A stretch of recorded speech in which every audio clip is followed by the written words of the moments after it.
মাতা পিতার হক, মাতা পিতার প্রতি সন্তানের কি দায়িত্ব রয়েছে,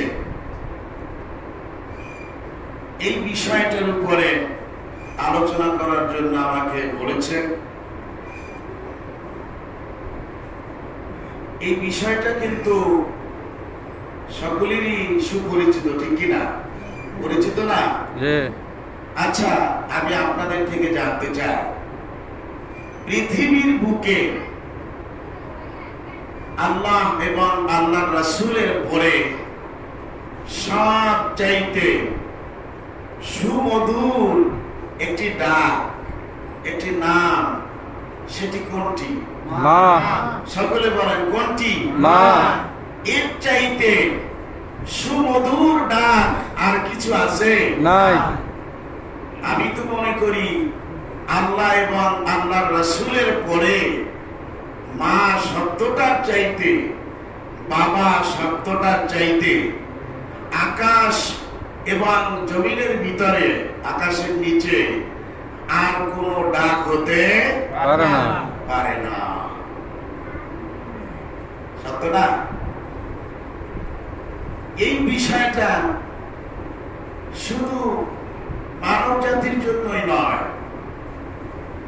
আপনি যদি চতুষ্পদ যন্ত্র যারা আছেন, প্রাণী জগৎ যারা আছেন, এদের দিকেও যদি একটু লক্ষ্য করেন, তাহলেও কিন্তু আপনারা দেখতে পাবেন যে মা কত প্রিয় হয় এবং সন্তান কত প্রিয় হয়।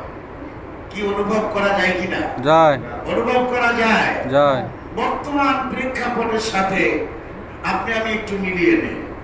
সাধারণ একটা মুরগির বাচ্চার দিকে তাকান, ওই মুরগির বাচ্চাটা কিন্তু তার পেট থেকে আসে না, আসে ওই ডিমটাও ওই মুরগিটার কিনা, তাও কিন্তু এই মুরগিটা জানে না।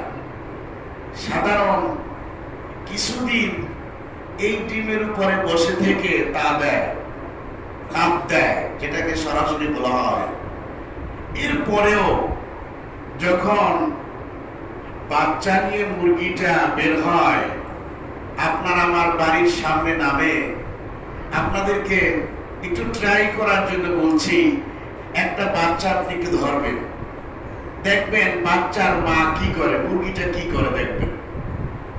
তখনই বুঝতে পারবেন যে আসলে মা সন্তানকে কতটুকু মহাব্বত করে।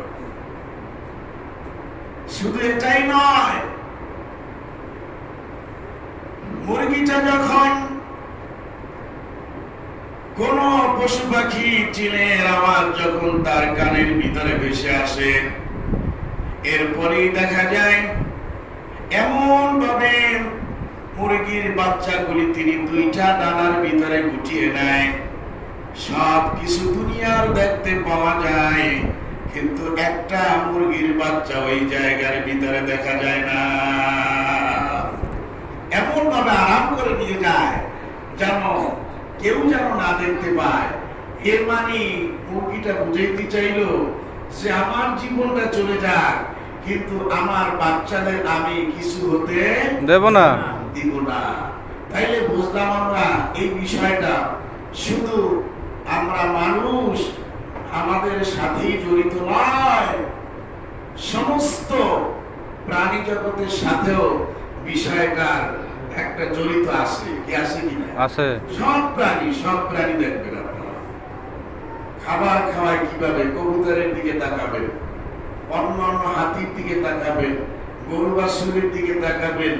সন্তান দুনিয়ায় আসার পরে মা সন্তানকে ছাড়া আর কিছু চিনে না। একটা কুকুরের দিকে তাকান, যেটা আমরা নিকৃষ্ট প্রাণী কুকুর বলি। সে যত দূরে থাক, বাচ্চা আওয়াজ, কান্নার আওয়াজ যখন পায়, ওই কুকুর ওই দূর থেকেই তিনি দৌড় মারে এবং বাচ্চাটাকে সেভ করার জন্য জীবন দিয়ে তিনি চেষ্টা চালান। আজকে আমরা সেই বিষয় নিয়ে কিছু কথা বলবো। শুনতে রাজি আছেন? শুনতে রাজি আছেন? আল্লাহ তাআলা আমাদের সকলকে এই বিষয়টার উপরে আলোচনা শোনার এবং বলার এবং আমল করার তৌফিক দান করুন। সকলে বলি আমিন। আমিন। আরো জোরে বলি আমিন। আমিন। আমি আপনাদের সম্মুখে কোরআনে কারীমের 31তম সূরা সূরা লোকমানের 13 নম্বর আয়াতে কারিমা তেলাওয়াত করেছি এবং 14 নম্বর আয়াতে কারিমা। এই সূরাটার ভিতরে টোটাল আয়াত হলো 34টা। দুইটা রূপ আছে। মক্কা মুকাররমায় সূরাটা অবতীর্ণ হয়েছে। তো আল্লাহ তাআলা এই জায়গার ভিতরে তিনি বলেছেন, আমার সাথে সবাই বলুন, আউযু বিল্লাহি মিনাশ শাইতানির রাজীম। বিসমিল্লাহির রাহমানির রাহিম। ওয়া ইয ক্বালা লুকমানু লিবনিহি ওয়া হুয়া ইয়াইদু ইয়া বুনাইয়া লা তুশরিক বিল্লাহ ইন্নাশ শিরকা লাযুলমুন আযীম। লোকমান আলাইহিস সালাতু ওয়াস সালাম তার ছেলেকে তিনি উপদেশ দিচ্ছেন। কি উপদেশ দিচ্ছেন? ইয়া বুনাইয়া, হে আমার প্রাণ প্রিয় কলিজার টুকরা সন্তান, লা তুশরিক বিল্লাহ, আল্লাহর সাথে কাউকে শরীক করো না। ইন্নাশ শিরকা লাযুলমুন আযীম, শিরক করা বড় অন্যায়, মহা অন্যায়, সবচাইতে বড় গুনাহ। বলুন নাউযুবিল্লাহ। নাউযুবিল্লাহ। তিনি পুরোপুরি তার বক্তব্যগুলা তার ছেলের সাথে উপস্থাপন করতে পারেন না, বলতে পারেন না। এর আগেই আল্লাহ তাআলা লোকমান আলাইহিস সালাতু ওয়াস সালামকে ডাকতেছে। মানে কি? মানে হলো এতটুকুনি তিনি এত খুশি হয়ে গেছেন লোকমান আলাইহিস সালাতু ওয়াস সালামের উপরে, তিনি পরবর্তী কথাগুলো শোনার আর সময় নেন নাই। তিনি লোকমানকে থামাই দিছে। তিনি কি করছে? লোকমান আলাইহিস সালাতু ওয়াস সালামকে থামাইয়া দিছে যে পরের অংশগুলো তুমি পরে বলো, আমি আল্লাহর কথাগুলা তুমি একটু আগে শুনে নাও। বলেন সুবহানাল্লাহ। সুবহানাল্লাহ। আল্লাহ কতটা ভালোবেসেছেন সামান্য একটু কথা বলার পরেই। আল্লাহু আকবার। কেননা এই সূরা লোকমান তেলাওয়াত করলে দেখা যায় এরপরে আরো নসিহত আছে যা তিনি এই ছেলেকে করেছেন এই আয়াতের পরেই। তাহলে বোঝা গেল কথা ছিল লম্বা। কথা ছিল কি? লম্বা, অনেক লম্বা লোকমান এবং তার ছেলের ভিতরে। কিন্তু প্রাথমিক পর্যায়ে তিনি যে কথাগুলো বলেছেন, এই কথাই আল্লাহ তাআলা অনেক খুশি হয়েছেন। খুশি হয়ে তিনি থামিয়ে দিয়ে বলেছেন, ও লোকমান, তুমি একটু থেমে যাও, আমি এখন একটু তোমার সাথে তোমার ছেলের সাথে পরিচয় করাই দেই। সুবহানাল্লাহ। লোকমান আলাইহিস সালাতু ওয়াস সালাম তিনি কোনো নবী ছিলেন না, রাসূল ছিলেন না, তিনি পয়গম্বর ছিলেন না। কিন্তু তারপরে আল্লাহ তাআলা তার নামে একটা সূরা দিয়ে দিয়েছেন কোরআনে কারীমের ভিতরে। এত গভীর জ্ঞান লোকমানের ছিল। সুবহানাল্লাহ। সুবহানাল্লাহ। তিনি রাখাল ছিলেন, গরু মহিষের রাখাল। তিনি যখন কথা বলতেন, অন্যান্য রাখাল যারা ছিল তারা তাদের মহিষ গরু ওগুলিকে ছেড়ে দিয়ে তিনি তারপরে সরাসরি তার এই আলোচনাগুলো শোনার জন্য সবাই দৌড়ে আসত, বসে থাকত। দেখেন এই আলোচনা অনেক লম্বা, আমরা সেদিকে যাব না। আল্লাহ রাব্বুল আলামিন হযরত লোকমান আলাইহিস সালাতু ওয়াস সালামের উপরে এত খুশি হয়ে গেলেন, খুশি হয়ে তিনি ডাক দিয়ে বললেন, ও ووصينا الإنسان بوالديه حملته أمه وهنا على وهن وفصاله في عامين أن اشكر لي ولوالديك إلي المصير আল্লাহ রাব্বুল আলামিন বলেন, আমি তার ছেলেকে নির্দেশ দিয়েছি, জোর নির্দেশ দিয়েছি, তোমরা মাতা পিতার খেদমত করো, তোমার মাতা পিতার সাথে কি করো, সৎ ব্যবহার করো। মানুষদেরকে আমি জোর নির্দেশ দিয়েছি, তোমার মাতা পিতার তুমি কি করো, খেদমত করো। এরপরে কি করো? কারণ হচ্ছে উম্মুহু ওয়াহানান আলা ওয়াহান ওয়া ফিসালুহু ফি আমাইন, তোমাকে অত্যন্ত কষ্টের পর কষ্ট সহ্য করে তিনি গর্ভে ধারণ করেছেন। বলুন সুবহানাল্লাহ। এরপর আল্লাহ তাআলা বলেছেন, তোমরা আমার কৃতজ্ঞতা স্বীকার করো এবং তোমার মাতা পিতার প্রতি কৃতজ্ঞতা স্বীকার করো। বলুন সুবহানাল্লাহ। কোরআনে কারীমের ভিতর এই মা বাবার ব্যাপারে আল্লাহ তাআলা যত ব্যাখ্যা করেছেন, কোরআন বিশ্বাস করলে দেখা যায় অন্য কারো ব্যাপারে এত ব্যাখ্যা আল্লাহ তাআলা করেন না। যেই জায়গায় মা বাবার কথা বলেছেন, ওই জায়গায় আল্লাহ তাআলা কেন তুমি খেদমতটা করবা, আল্লাহ নিজেই ব্যাখ্যা করে দিয়েছে। আল্লাহ নিজেই কি ব্যাখ্যা করে দিয়েছে যে এই কারণে তুমি বেশি বেশি খেদমতগুলো করবা। সুবহানাল্লাহ, সুবহানাল্লাহ। আল্লাহ রাব্বুল আলামিন বলেছেন, ওয়াসাইনাল ইনসানা বিওয়ালিদাইহি, আমি হুকুম করে দিয়েছি, নির্দেশ করে দিয়েছি তোমার মা বাবার প্রতি জোরপূর্বক আমি বলে দিয়েছি তোমরা ইহসান করবে, সৎ ব্যবহার করবে, তাদের সাথে কখনোই খারাপ কোনো আচরণ তোমরা করতে পারবে না। এর কারণ ব্যাখ্যা হিসাবে আল্লাহ রাব্বুল আলামিন বলেছেন, কারণ হলো তোমার মা কষ্টের পর কষ্ট সহ্য করে তোমাকে গর্ভে ধারণ করেছেন, তোমাকে লালন পালন করেছেন। এরপরে বলেছেন, তোমরা দুনিয়ার ভিতরে সর্বপ্রথমে আমি আল্লাহ রাব্বুল আলামিনের কৃতজ্ঞতা প্রকাশ করবে, এরপরেই তোমরা তোমার মা বাবার কৃতজ্ঞতা প্রকাশ করবে। দেখেন আপনি এই জায়গায় একটা ব্যাপার যে আল্লাহর কৃতজ্ঞতার পরেই মা বাবার কৃতজ্ঞতার কথা বলছে, এটা ব্যাপার না। আরো তো কত কিছু আছে, তার কথা কিন্তু বলেন না। কেন বললেন?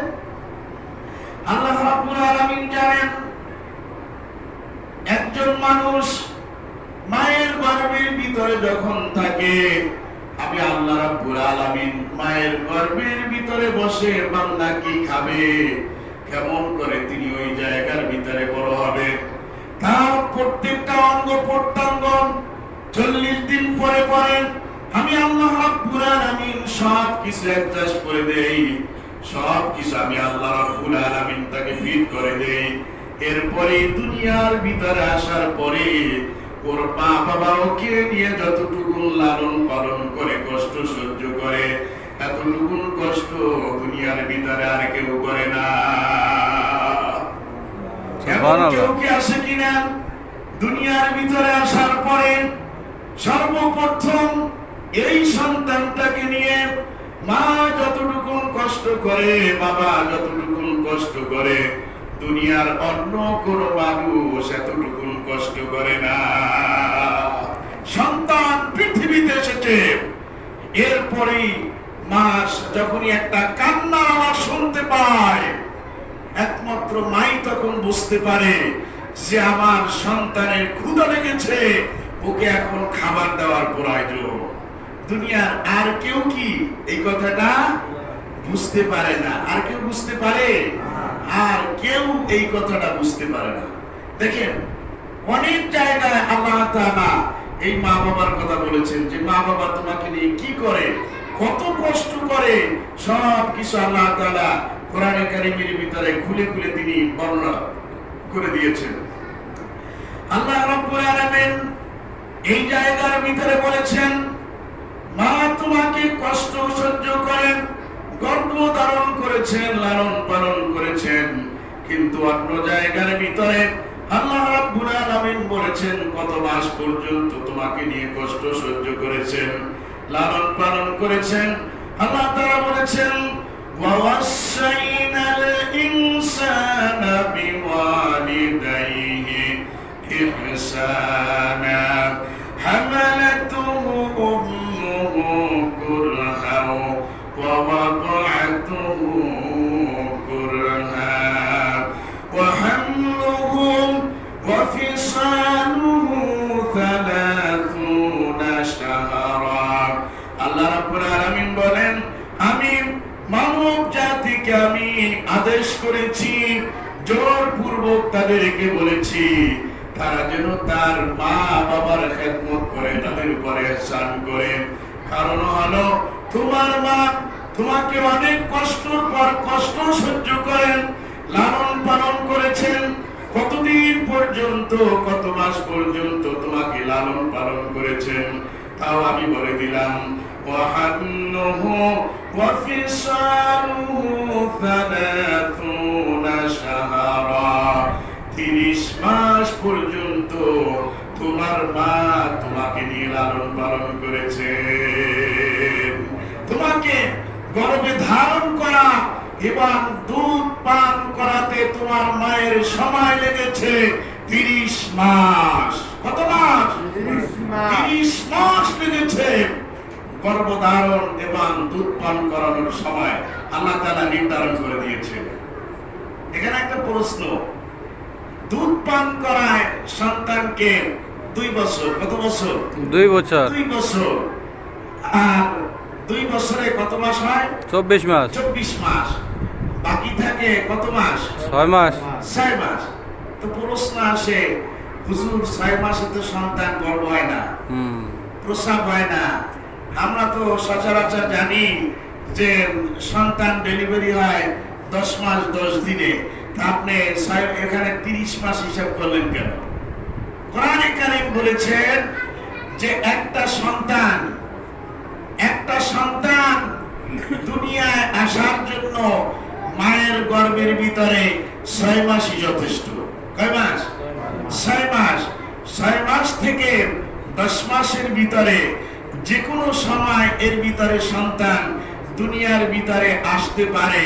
এটা বর্তমান বৈজ্ঞানিক যারা আছেন, বড় বড় ডাক্তার যারা আছেন, তারাও এই কোরআনের কথার সাথে একত্রতা পোষণ করেছেন। বলুন সুবহানাল্লাহ। সুবহানাল্লাহ। তাহলে এখানে ধরলাম 6 মাস, আর দুধ পান করাতে 2 বছর, তাহলে 24 মাস এবং 6 মাস 30 মাস। 30 মাস। 30 মাস। এখানে সেই সালাতুন মানে 30, সালাতুনা শাহরা, 30 মাসের কথাই আল্লাহ তাআলা বলেছেন যে 30 মাস পর্যন্ত তোমার মা তোমাকে নিয়ে কষ্টের পর কষ্ট সহ্য করেছেন। বলুন সুবহানাল্লাহ। সুবহানাল্লাহ। এই কষ্টটা, আমার প্রশ্ন, এই কষ্টটা কি পৃথিবীতে অন্য কেউ করেছে? আপনাকে আমাকে নিয়ে অন্য কেউ করেছে? পৃথিবীর বুকে মা ছাড়া আর কেউ এই কষ্টের বোঝাটা বহন করে না। শাশুড়ি করেছে? না। সবাই বলেন, শাশুড়ি করেছে? না। চাচি? না। এরপরে বাবার কথা বলি, যারা মা বাবাকে বাদ দিয়া অন্য কাউকে বেশি ভালোবাসে, এদেরকে আমি প্রশ্ন করি, সেভাবে অনেকে মা বাবাকে বাদ দিয়া তারা বর্তমানে দেখা যায়, বর্তমান প্রেক্ষাপটে, সে একজন পীরকে বেশি ভালোবাসে। আছে কিনা? অনেক জায়গায় আমি দেখেছি যে মা বাবাকে বাদ দিয়ে তার পীর বাবা যিনি আছেন তাকে বেশি সম্মান করে, তাকে বেশি শ্রদ্ধা করে। কি আছে কিনা? আছে। তাকে বেশি সম্মান দেয়। এই পীর ভণ্ড আর এই মুরিদ হলো সবচাইতে ভণ্ড। ঠিক। পৃথিবীর বুকে সবচাইতে বড় পীর হচ্ছে মা বাবা। মায়ের চাইতে বড় পীর, মায়ের চাইতে সন্তানের কাছে বুজুর্গ আর কেউ হতে পারে না। পীর সাহেব দোয়া করবেন তোমার জন্য, সেটা কবুল হবে কিনা এর কোনো গ্যারান্টি তোমার পীরও দিতে পারে না। তোমার পীর দিতে পারে না। সকলে বলেন পীর দিতে পারে না। আর মা বাবা দোয়া করবেন, সেটা যে গ্যারান্টি হবে, গ্যারান্টি দিয়ে দিয়েছেন কবুল হবে, এর ভিতরে সন্দেহ নাই। এই গ্যারান্টি কে দিয়েছেন? আল্লাহ। কে দিয়েছেন? আল্লাহ। আল্লাহ এবং আল্লাহর রাসূল বলেছেন, মা বাবা যদি সন্তানের জন্য দোয়া করেন, এই দোয়া যে কবুল হবে 100% সিউরিটি, এর ভিতরে কোনো সন্দেহ নাই। সুবহানাল্লাহ। জোরে বলেন সুবহানাল্লাহ। সুবহানাল্লাহ। কিন্তু তুমি কোন পীরের কাছে যাও, দেখা যায় প্রাথমিক পর্যায়ে ধান হয়, প্রাথমিক পর্যায়ে ভালো কোনো একটা ফল হয়, সেই ফলটা নিয়ে মার কাছে যান না, পীরের কাছে দৌড়ায়। কি ঠিক কিনা? খাজা বাবার কাছে যায়, ল্যাংটা বাবা, গামছা বাবা, অভাব নাই, হাবি যাবি। সারা জীবনের তিনি নামাজ পড়ছেন কিনা সন্দেহ, চুলের ভিতরে বড় বড় শট। এরপরে বলে বাবার কাছে অনেক কিছু আছে। কি বলে কিনা? অনেক কিছু আছে, অনেক কিছু পাওয়া যায় তার কাছে গেলে। কিন্তু ভাতের নিচে যদি তরকারি ঢুকাইয়া দেয়, খেতে বসতে তিনি বলতে পারেন না তরকারি কোথায় আছে না না আছে। কি ঠিক কিনা? এই হলো পীরের পরিচয়। এই হলো কি? পীরের পরিচয়। আমার প্রশ্ন হলো, আপনার পীর আপনার সাথে এই কথাটা কতদিন বলেছেন? আমার কোনো কিছুর প্রয়োজন নাই, তুমি যে আমার জন্য ফল নিয়ে এসেছ, ফ্রুট নিয়ে এসেছ, অনেক হাদিয়া তোবা তুমি আমার জন্য নিয়ে এসেছ, কিন্তু আমি জানতে চাই তোমার মায়ের জন্য তোমার জীবনটাই কি করেছ? এরকম সুন্দর একটি ফল, এইরকম টাকা পয়সা দিয়ে তোমার মা বাবার সাথে তুমি ব্যবহার করেছো কিনা? সুন্দর সুন্দর ব্যবহার করেছো কিনা? এইভাবে কোন পীর বলছে কিনা আমার জানা নাই, কিন্তু মায়ের ব্যাপারে আমার জানা আছে। 6 বছর পর্যন্ত সৌদি আরবের ভিতরে সময় কাটিয়েছি।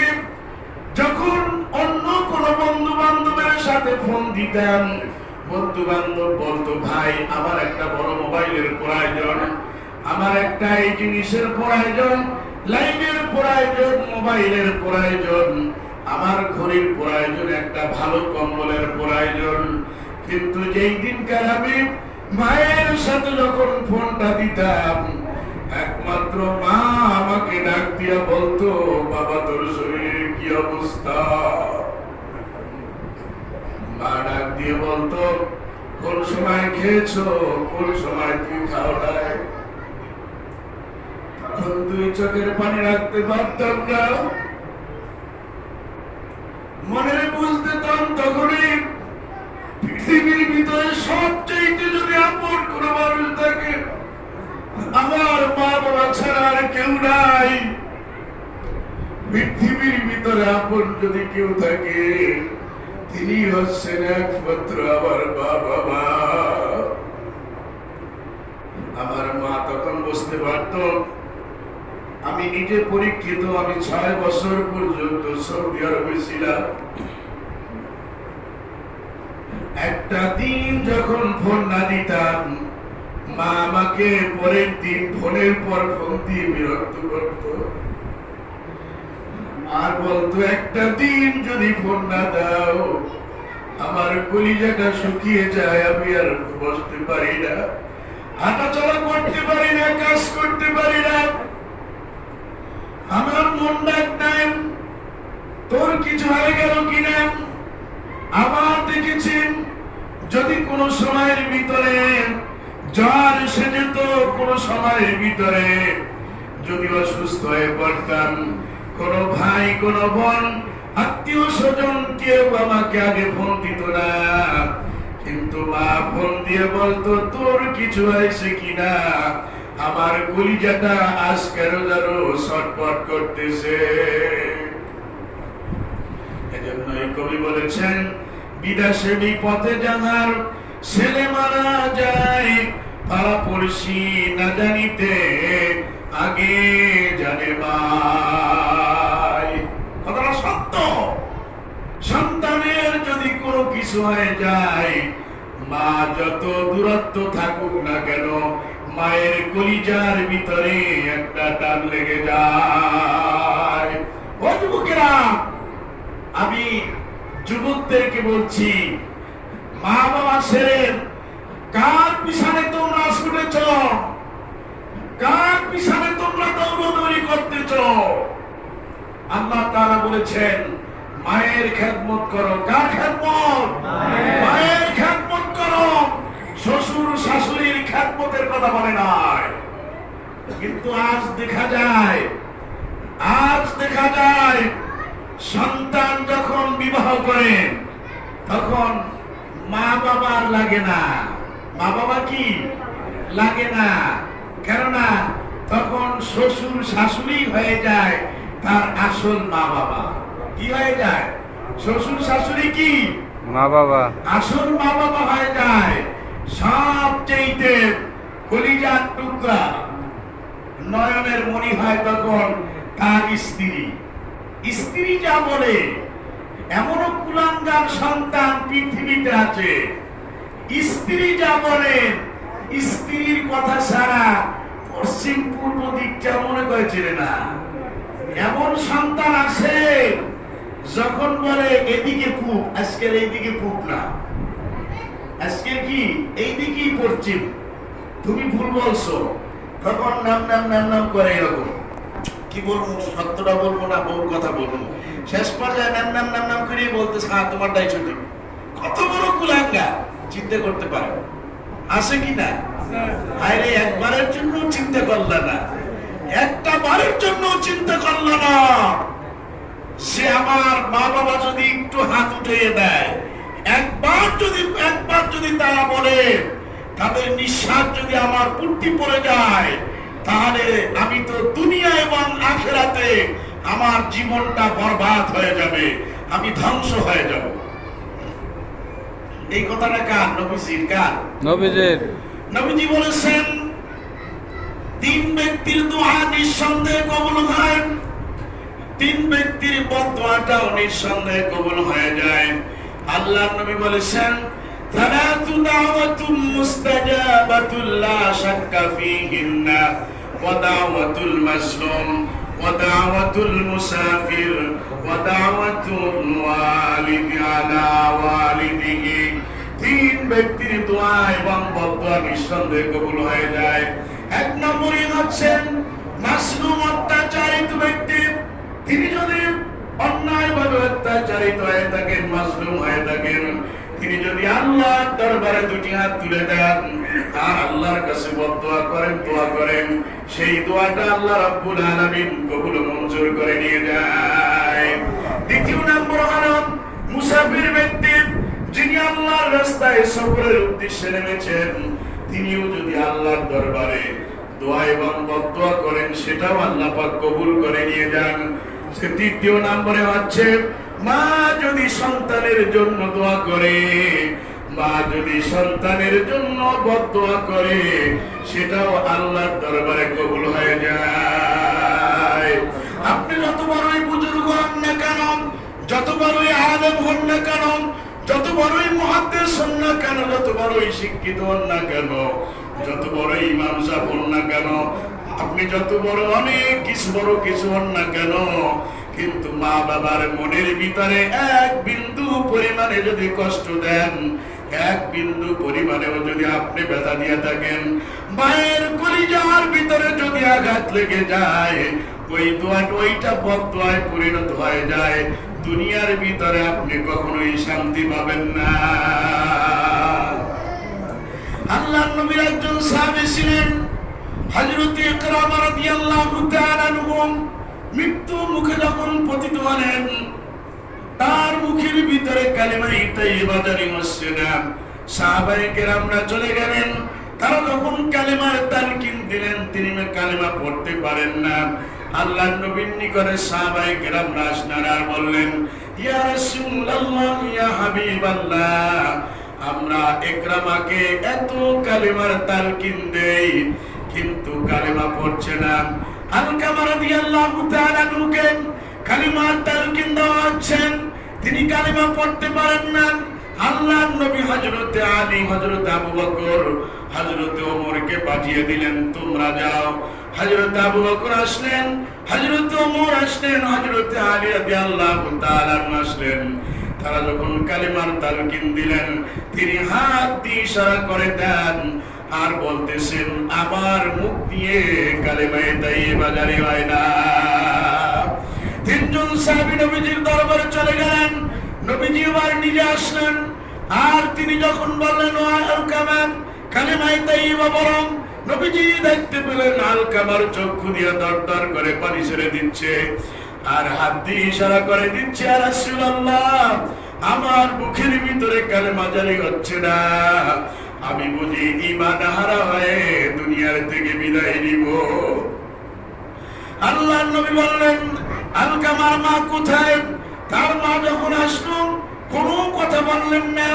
তার মাকে প্রশ্ন করলেন, তোমার সন্তান তোমার সাথে কোনো বেয়াদবি করেছে কিনা? আলকামা রাদিয়াল্লাহু তাআলা আনহুর মা বললেন, ইয়া রাসূলুল্লাহ, ইয়া হাবিবাল্লাহ, আমার সন্তান আমার সাথে এত বেয়াদবি করেছে, এত অন্যায় করেছে, এত অপরাধ করেছে, আমি কোনোদিন তাকে মাফ করতে পারি না। আল্লাহর নবী সাহাবায়ে কেরামদেরকে বললেন, ও আমার সাহাবীরা, আমার একজন সাহাবা, আমি দুনিয়ায় থাকা অবস্থায়